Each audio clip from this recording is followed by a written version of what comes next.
Man, Buffalo, I came up here, man. I started rapping when I was like 11 years old. You know what I mean?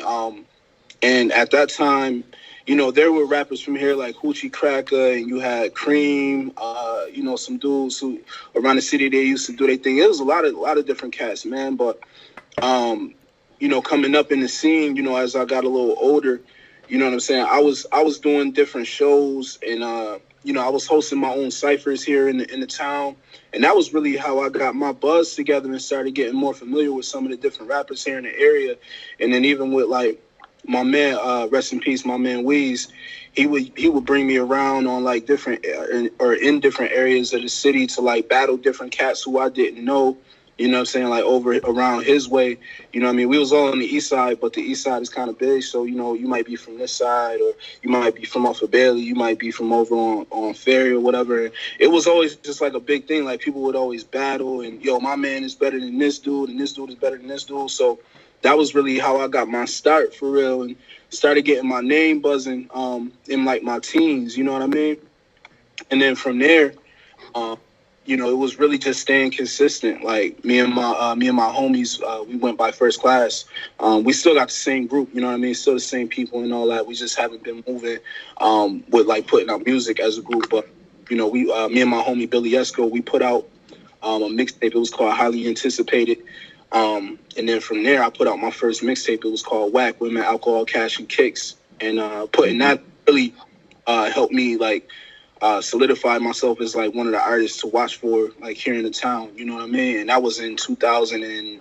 It was just a mixtape. I was just going off a bunch of different beats like that. But I think that out, and I started moving around the city with that. That was what really like put people on. Like, yo, hold up, like Skeese he's actually nice. Like he's somebody we got to watch for.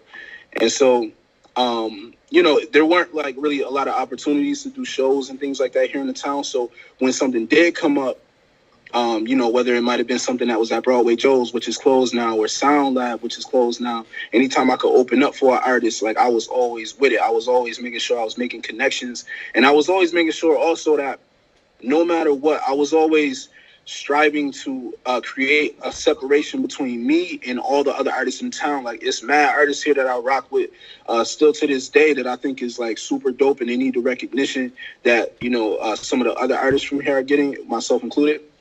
But I always wanted to make sure that I was separating myself, whether it was through my artwork, or it was through my message, or it was through my bars, or it was through, the events that I was hosting, or it like any and everything. Any way I could like separate myself and make people say like, yo, Skeese, not Skeese. Like I know these people over here doing anything, but Skeese is doing that same thing, but he's doing this.